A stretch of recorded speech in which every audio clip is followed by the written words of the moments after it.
What's up YouTube, it's Hector from Not Too Nerdy, and welcome to another weekly vlog. So pretty much I'm going to go over what we did last week. So in case you did not see the channel, I did have another episode of Warframe Wednesday, followed by yesterday, which was actually the first episode of Don't Starve Saturdays. So if you didn't get a chance to go see those videos, definitely go check out those videos.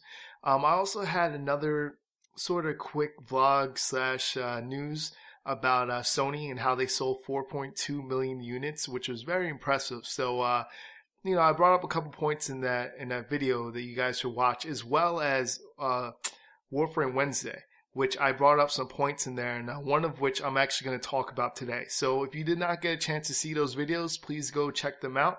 And so let me just hop right into this vlog.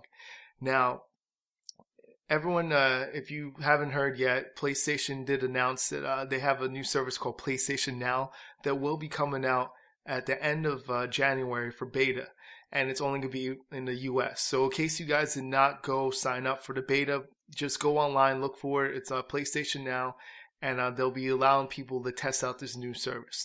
Now, what this new service does, it actually lets you play PlayStation 3, PlayStation 2, and PlayStation 1 games. I believe in the beginning for the beta testing, it's just going to be PlayStation 3 games, and it's going to stream the service online.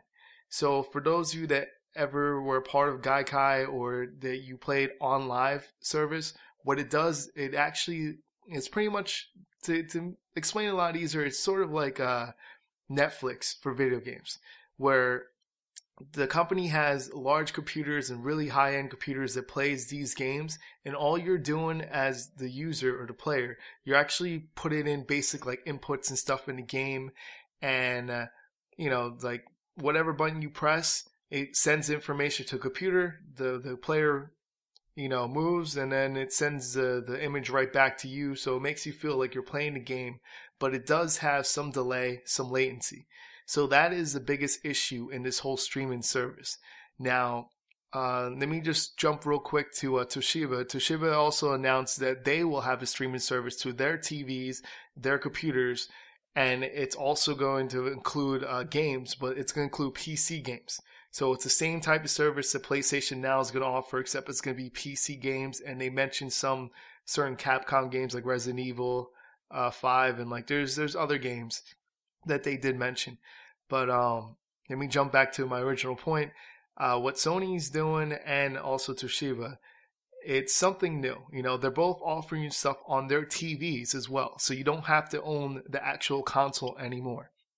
Now, a part of me thinks that this is not good in a way, because it's gonna try to get people to forget about consoles and everything's to be streamed. But to be honest with you, I don't know how long it's going to take for the latency, for the amount of bandwidth that we need to to actually use this service. OnLive, I was part of OnLive. I played with OnLive Game for a while, and like it just had so much lag sometimes, and it was unplayable sometimes. And yeah, sometimes it worked great, but there's certain games that you just cannot play using OnLive service.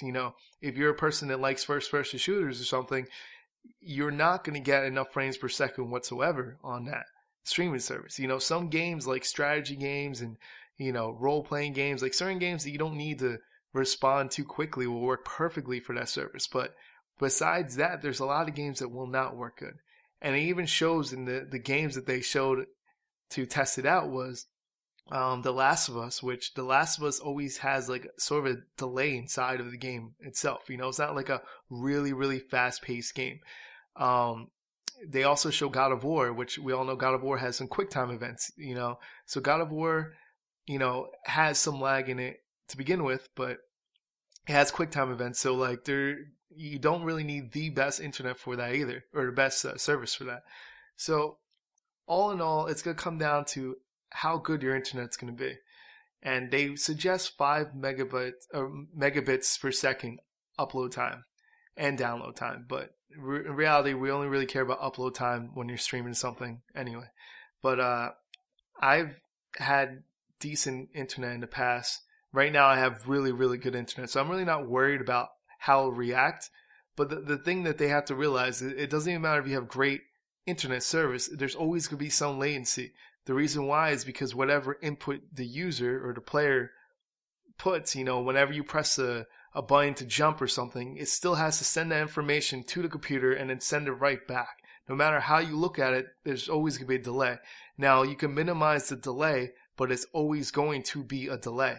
And that's also if the servers are perfect, meaning that there's not too much strenuous activity on the server. So the more people that you have on the server itself, the more it's going to affect the gameplay for everyone else.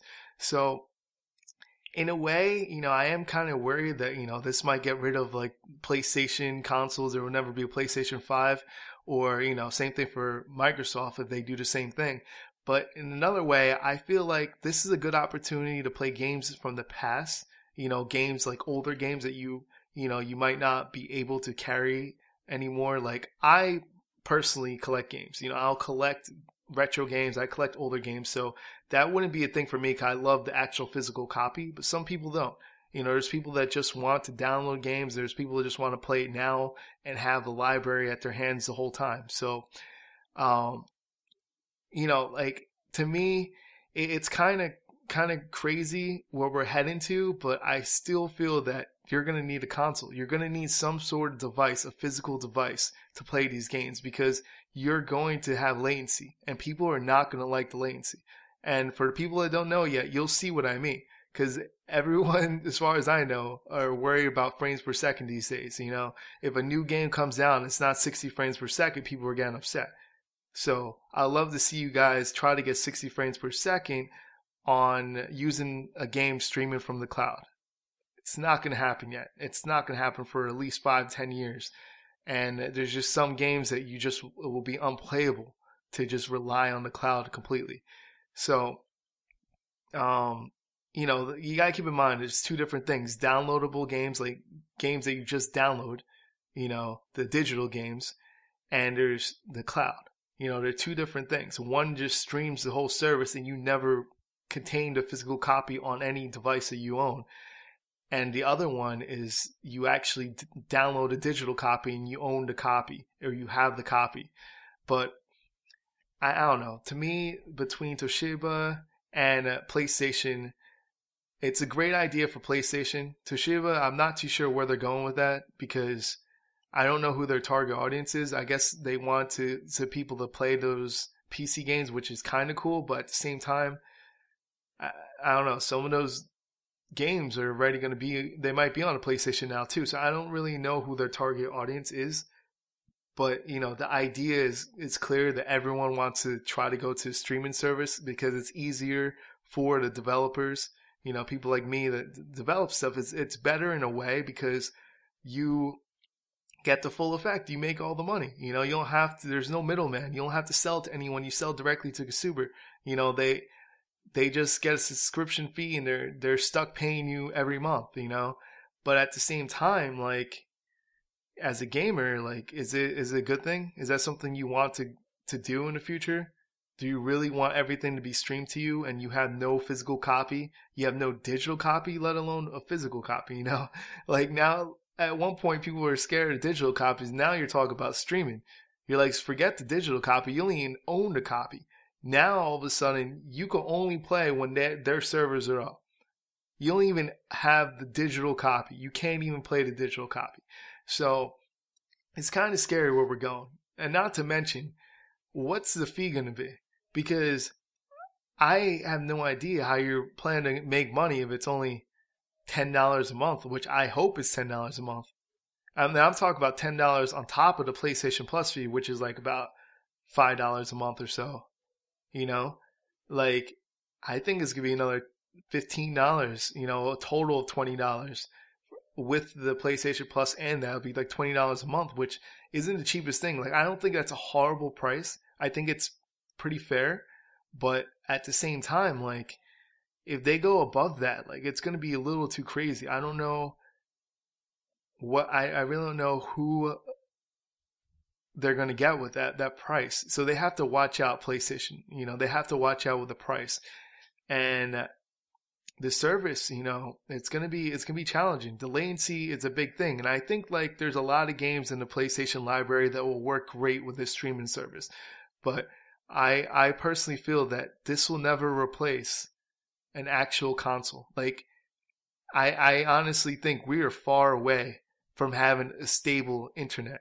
You know, a stable internet where everyone can stream a game at the same speed, at the same rate, where you have enough bandwidth. We're far from it. As much people think we're close to it, we're far from it. And that's the only reason why they're testing in the US. You know, that's what they announced. It's going to be tested. The beta is going to be in the US for one reason only.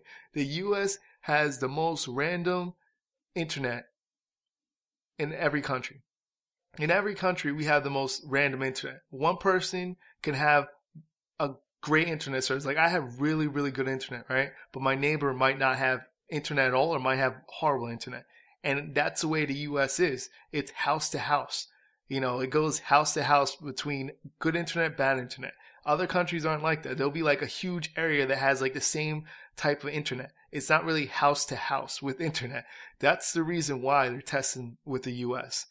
So, you know, I digress with this whole thing. I just want to know what you guys think about PlayStation Now. What do you think about the new Toshiba, which is called GameNow or something? How creative, right? Both these companies coming out with something now. But yeah, just let me know what you guys think about this. Like, are you all game, I guess you could say, for streaming services? Do you like the idea of streaming service? I mean, I think it's cool. I think it's a great addition as long as we don't replace the physical hard copy of something. Even if the device turns into like a little tiny square box and the PlayStation 5 is like this small, and I just feel more comfortable when it's a physical hardware, because then you can rely on the memory processing of the hardware itself and not rely just in the cloud. You know, if that's the whole thing. If we could have a service that relies on the device itself, you know, then I'll feel more comfortable. But I don't think the TV is going to be enough. You know, the streaming service of the TV, like, we're just using the internet. And I mean, I'm sure it looks great. I'm sure it looks good for some games, but there's always going to be a game that you can't have latency whatsoever. They'll mess up the whole game. Games like a fighting game, arcade game. I love to see people play Street Fighter, you know, with latency in it. You know, that's annoying enough when you play online against people and it lags. Just think about that when you're playing a normal game. You know, like, I think that's the thing people are forgetting. Like, that latency is the things that you experience when you're online playing multiplayer. The little like lag and the, you know, the reaction people get. You know, people rage like, oh, it's lagging again. He's lagging out. Well, what do you think is going to happen if you're streaming everything now? Now, single player, everything is being streamed online. You know, that's the action. You're going to have the same reaction when you see that. So, you know, what do you guys think about that streaming service? What do you guys think about digital games alone? Do you think digital games will be the future, or streaming the game will be the future? Which one is the future? Or do you guys think there's always a place for some sort of hardware? That there's going to be some physical machine that's going to play the game that you're going to own? Or is everything just going to be in the cloud? So that's pretty much it. This is Hector from Not Too Nerdy. And real quick, then we just go over what's going to happen next week. Once again, Warframe Wednesday. There'll be another episode. Let me know if anyone wants to join. We'll have a party chat, whatever you want to do. Spanish 911 is my gamer tag, so just add me on PlayStation 4. Also, Saturday, Don't Starve Saturday, we're going to try to continue this. I'm going to have to take off the picture-in-picture, I think. I'm going to try it like that because I can't see like my health. I can't see if he's hungry. I can't see the sanity. I can't see any of the meters. So we're going to have to change that around. I don't know what I'm going to do. I wish PlayStation made an update where I can move the camera, you know, the picture-in-picture exactly where I want to, because it'll look perfect in the bottom right. But, you know, I don't know. I digress. And we'll have another weekly vlog on Sunday. But that's pretty much it. So check out, maybe there might be random videos throughout the week, but definitely check out Wednesday, Saturday, and Sunday. So this is Hector from Not Too Nerdy. I'm out. See you, YouTube.